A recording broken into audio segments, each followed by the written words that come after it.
Bismillahirrahmanirrahim. Keputusan Bastul Masail Rebu 9 Safar 1445 Hijriah 14 Agustus 2024 Masehi. Masalah sholatnya orang tua, orang yang sudah lanjut usia. Sekarang banyak ditemukan di masjid-masjid kursi sholat. Ada kursi yang disediakan untuk sholat, yang mana biasanya kursi tersebut disediakan untuk para orang yang sudah lanjut usia. Adapun sholatnya, maka lansia tersebut sholat dengan berdiri seperti biasa. Akan tetapi rukuk dan sujudnya dikerjakan di atas kursi, sehingga tidak sempurna.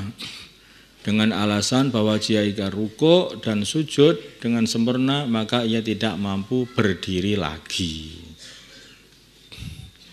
Dengan alasan bahwa jika ia rukuk dan sujud dengan sempurna, maka ia tidak mampu berdiri lagi.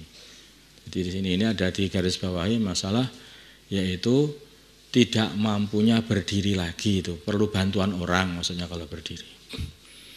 Bagaimana hukum atau masyakoh? Bagaimana hukum sholat lansia tersebut? Jawabnya adalah sholatnya tidak sah. Sholatnya tidak sah karena ada beberapa rukun yang harus ia kerjakan dengan sempurna. Akan tetapi tidak ia kerjakan dengan sempurna, seperti sujud dan rukuk. Seperti sujud dan rukuk. Ini tidak bisa disempurnakan, sujudnya terutama itu. Nah, terus bagaimana? Malah justru nanti caranya berbeda, enggak begitu caranya. Bagaimanakah tata cara sholat yang benar bagi orang yang sudah lanjut usia tersebut apabila sholatnya dihukumi tidak sah? Jawabnya adalah tata cara sholatnya yang benar bagi lansia tersebut yang tidak mampu berdiri tadi adalah sholatnya dengan berdiri, rukuk dan sujud secara sempurna pada rakaat pertama. Sholatnya dengan berdiri dulu, ya dah, paham ya? Berdiri dulu, kemudian rukuk dan sujud secara sempurna. Sebetulnya masih bisa rukuk dan sujud secara sempurna. Ini ada beberapa orang, sebagian begini, dia itu sholatnya berdiri, rukuknya juga masih sempurna. Ketika sujud duduk, ada yang begitu. Ketika sujudnya malah yang duduk di kursi. Ada yang dia ini sholat dulu, berdiri sempurna, kemudian duduk dulu baru rukuk. Padahal dia bisa rukuk dengan sempurna. Ini juga enggak benar juga. Kalau sujudnya juga tetap di kursi, tidak sujud dengan sempurna. Ini sama saja. Caranya bagaimana? Buat begini saja. Yaitu sholat dengan berdiri, rukuk dengan sempurna, dan sujud turun ke bawah kemudian dengan sempurna. Itu di rakaat pertama. Kemudian di rakaat kedua sholatnya atau berdirinya itu diganti dengan duduk. Ya, di rakaat kedua berdirinya sholat itu diganti dengan duduk. Kemudian rukuk seperti biasa diusahakan itu wajah itu sudah sampai ke depannya lutut. Nah, nanti sudah rukuknya sudah bungkuk sampai ke depannya lutut. Dan dengan menundukkan badannya seukuran keningnya sejajar dengan tempat di depan lututnya. Dilanjutkan dengan i'tidal, dengan duduk juga. Sedangkan sujud serta duduk di antara dua sujud dikerjakan dengan sempurna. Sedangkan sujud serta duduk di antara dua sujud dikerjakan dengan sempurna. Demikianlah hingga akhir sholat. Jadi sujud ini penting dalam sholat. Sujud penting dari sholat. Makanya sujudnya kalau kita lihat lagi itu apa yang tidak boleh ditinggalkan di sini ini, yang mesti sempurna, yaitu justru sujudnya. Makanya itu salahnya begitu, nggak boleh ditinggalkan. Sholat pertama bisa sempurna semuanya, sholat kedua yang kurang sempurna yaitu berdirinya diganti dengan duduk dan rukuknya diganti dengan condong, kemudian sujudnya masih bisa sempurna. Bukan kok berdirinya diganti sempurna, kemudian rukuk dan sujudnya diganti serpan tidak sempurna, enggak, malah yang disempurnakan yang sujudnya. Jarak antara imam dengan makmum, hampir setiap masjid apalagi masjid besar kita menemukan garis-garis shaf yang dibuat untuk para jamaah. Setiap shaf satu sama lain memiliki jarak yang sama dari shaf depan samping belakang. Akan tetapi ini masalah, yang berbeda adalah jarak antara imam dengan makmum. Kalau antara makmum shaf 1 dengan shaf belakangnya itu semuanya sama, biasanya ada 1 meter, 1,20 meter, seperti itu, 1,20 meter. Tapi ini masalah imam, antara imam dengan makmum yang berdiri akan tetapi yang berbeda adalah jarak antara imam dengan makmum yang berdiri di shaf pertama. Jarak antara dua shaf ini lebih renggang dan lebih jauh dibandingkan jarak shaf antar jamaah. Ini banyak kita temui seperti itu kalau kita lagi khuruj. Banyak seperti itu.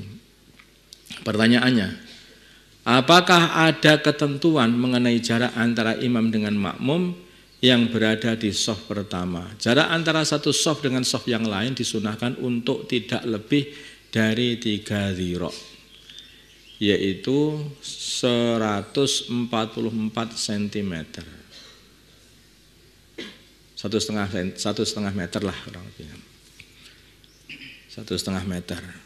Baik antara shaf imam dengan makmum atau antara shaf makmum dengan makmum belakangnya lagi.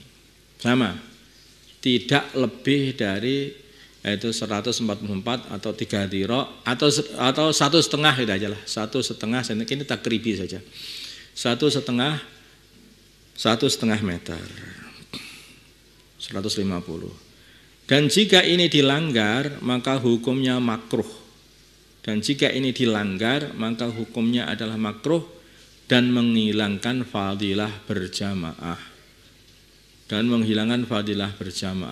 Sedangkan menurut Imam Romli yang hilang hanyalah fadilah sunnahnya shaf saja. Fadilah shaf yang benar saja. Jamaahnya masih dihitung mendapatkan sunnah berjamaah. Sunnah shaf itu enggak dapat. Menulis Al-Quran ketika haid. Bagaimana hukum menulis Al-Quran bagi wanita yang sedang haid? Jawab, apabila tidak ada niat dirasah, yaitu sebagai bacaan Al-Quran, maka hukumnya boleh. Apabila niat dirasah, maka boleh dengan syarat tidak menyentuh dan tidak membawa tulisan beserta kertasnya ketika menulis. Maka boleh dengan syarat tidak menyentuh tulisan dan tidak membawa tulisan beserta kertasnya ketika menulis. Sehingga menulisnya begini, kalau niatnya dirasatul Quran untuk mempelajari Al-Quran, ini dari atas gitu, enggak boleh nyentuh tulisannya, enggak boleh nyentuh tulisannya.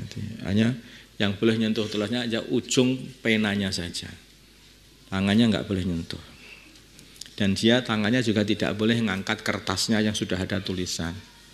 Gimana ini? Iya. Makanya jangan niatnya bukan niat dirasa Al-Quran, tapi kadang-kadang wong niat di dalam hati. Gimana bisa menghindari niat itu? Bangkai semut, seringkali kita jumpai pada gula dan madu, semut-semut kecil yang sudah mati. Yang menjadi permasalahan adalah sulitnya membersihkan gula tersebut dari bangkai semut dan beratnya hati untuk membuangnya. Apakah boleh mengkonsumsi gula yang ada bangkai semutnya sebagaimana deskripsi di atas? Jawabnya boleh jika sulit. Boleh jika sulit untuk dipisahkan dan tidak membahayakan tubuh.